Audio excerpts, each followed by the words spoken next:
Hi everyone, my name is Matty Vanderswa. I hope you're all doing well. I'm calling in from Glasgow, Scotland, where I've been living for the past 3 years. I'm originally from New York, but I moved to Glasgow 3 years ago with my wife Heidi. Um, we've been enjoying being here ever since. We are both cellists. Um, I have been a cellist since I was about four. I've studied it quite intensely for um, most of my life, and even though recently, various times in my life, I've played it more, I played it less, but it is an important part of who I am. Particularly, I'm passionate about chamber music. That's where I've got my most enjoyment, my most experience as a musician is in chamber music.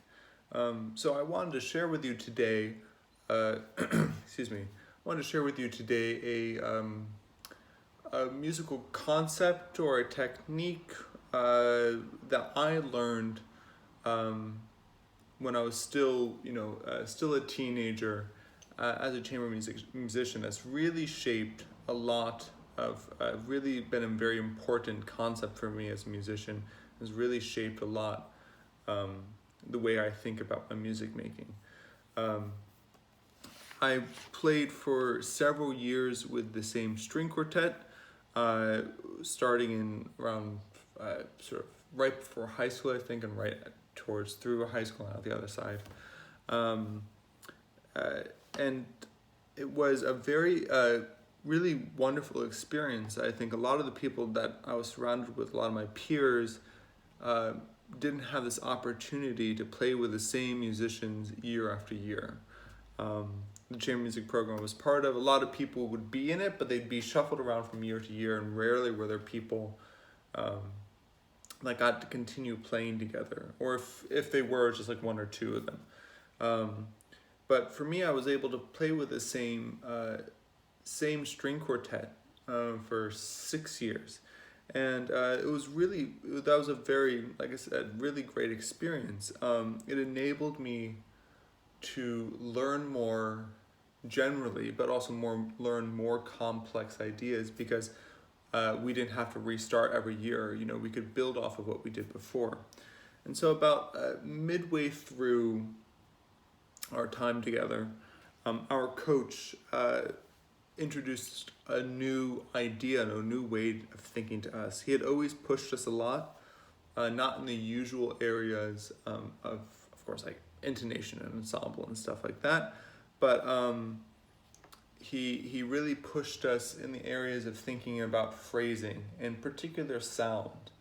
Um, so this, and I distinctly remember the day he introduced this concept, this way of thinking about sound as having motion, and that you can controlling sound, the direction sound goes, has an effect on your phrasing. And he drew onto a big blackboard that was in the room. He drew two symbols, and I've drawn them here. Hopefully, you can get them to see okay. This is an arrow that is curling forward, and this is an arrow that's curling backwards. And his point was that all sound, all sound in our music making and our phrase can fit into one of these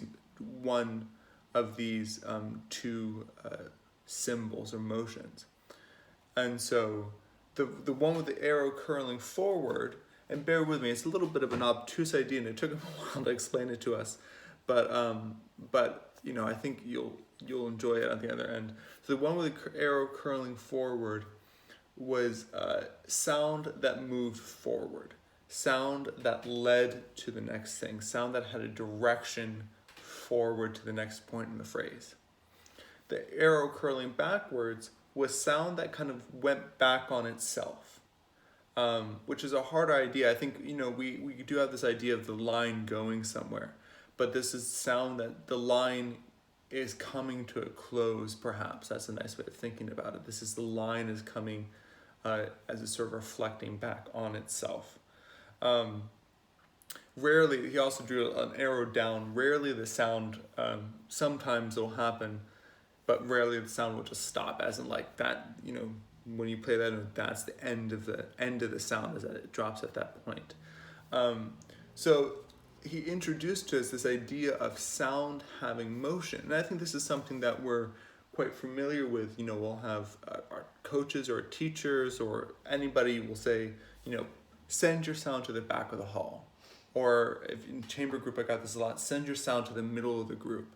And I think we kind of get what they're talking about, but it is this weird notion that sound has emotion. But it's an important thing to think about because it does have a lot of effects on how we think about our phrasing. And so if you think about this arrow going forward, what does that mean? To have sound that's moving forward, what does that mean about the phrase? If you think about a sound that does zoom or a sound that does zoom, and that sounds like a silly way of thinking about it, but it can sometimes be that simple. Is it sound that has motion and is fast and is going forward, or is it a sound that is sort of withdrawn, and it's going more slowly? And so for us, this was a really important concept for us, and myself in particular, to think about. There's no catch-all technique of doing this. It was something that we spent a lot of time sort of kind of working on in our rehearsals and our coachings, and something that we thought a lot about. And I think that's an important thing, is that it's something that it forces you to think about your phrasing a little differently, because it meant that we could talk about our phrasing not only about the typical things like dynamics or slurring or articulation, but also we can think about our phrasing of the direction of the sound. Is this a melody? Are these four notes, or is this melody overall? It can be as big or as small as you want it to be. Is the sound moving forward, or does the sound turn back on itself? And it can even be the same note. The first, if you're I'm a cellist, so I play a lot of holding a lot of notes in some pieces. And sometimes if you're holding 4 beats over, one note over one measure, the sound can, depending on what other people are doing, the sound can move forward and then turn back on itself in that same note. And so what was valuable to us was not necessarily that all of our playing after that point had motion that was like, ooh, I hear them moving forward and backwards and stuff like that. What was valuable for us as a group and for myself as a musician is that it really had me engage with engage with phrasing and engage with just the shape of what I was playing. Because if you think about the sound as emotion, then as a necessity you're thinking about the shape of the line. And that's one of the fun things I really enjoyed doing a lot, was having a melody and thinking of different ways, and thinking of just even the simple ways that you might have a line where it feels like the sound is leading to the next thing, and then suddenly the last couple of notes it turns in on itself and is kind of coming to a close, but you can then flip them and how different that is. And so the result, I think, is a performance, or even just a melody that feels really compelling, and a melody that feels like someone's taking care to shape it. So it's something that I still think about all the time when I play. If there's something that I'm just unsure about how I want it to sound, or if I just want to experiment for a bit, I do think about it. I think that's one of the nice things about these little gestures, this arrow going forward or this arrow going back, is that it's such a simple little idea, and it can capture just enough, but to kind of get the idea across, the concept across, but it's also open-ended enough where that can take a lot of forms of what that actually means. And so I hope that sparks something in you. Like I said, it's a little bit of a sort of more obtuse idea perhaps, but it's something that means a lot to me as a musician. And like I said, I was sort of probably at the same point in my musical life a lot of you are, and this was a really important point for me, and it did have a really positive effect on life as a musician after that point, because it did help me just start thinking about my music making in a totally different manner. So that's all I have for right now. I hope you're all doing well and staying safe and enjoying your Credo Online experience. I know it's probably not what you originally thought you'd be getting, but I know that you are still having a wonderful and special experience, because Credo is a wonderful and special place. So I hope you all take care. Talk to you later.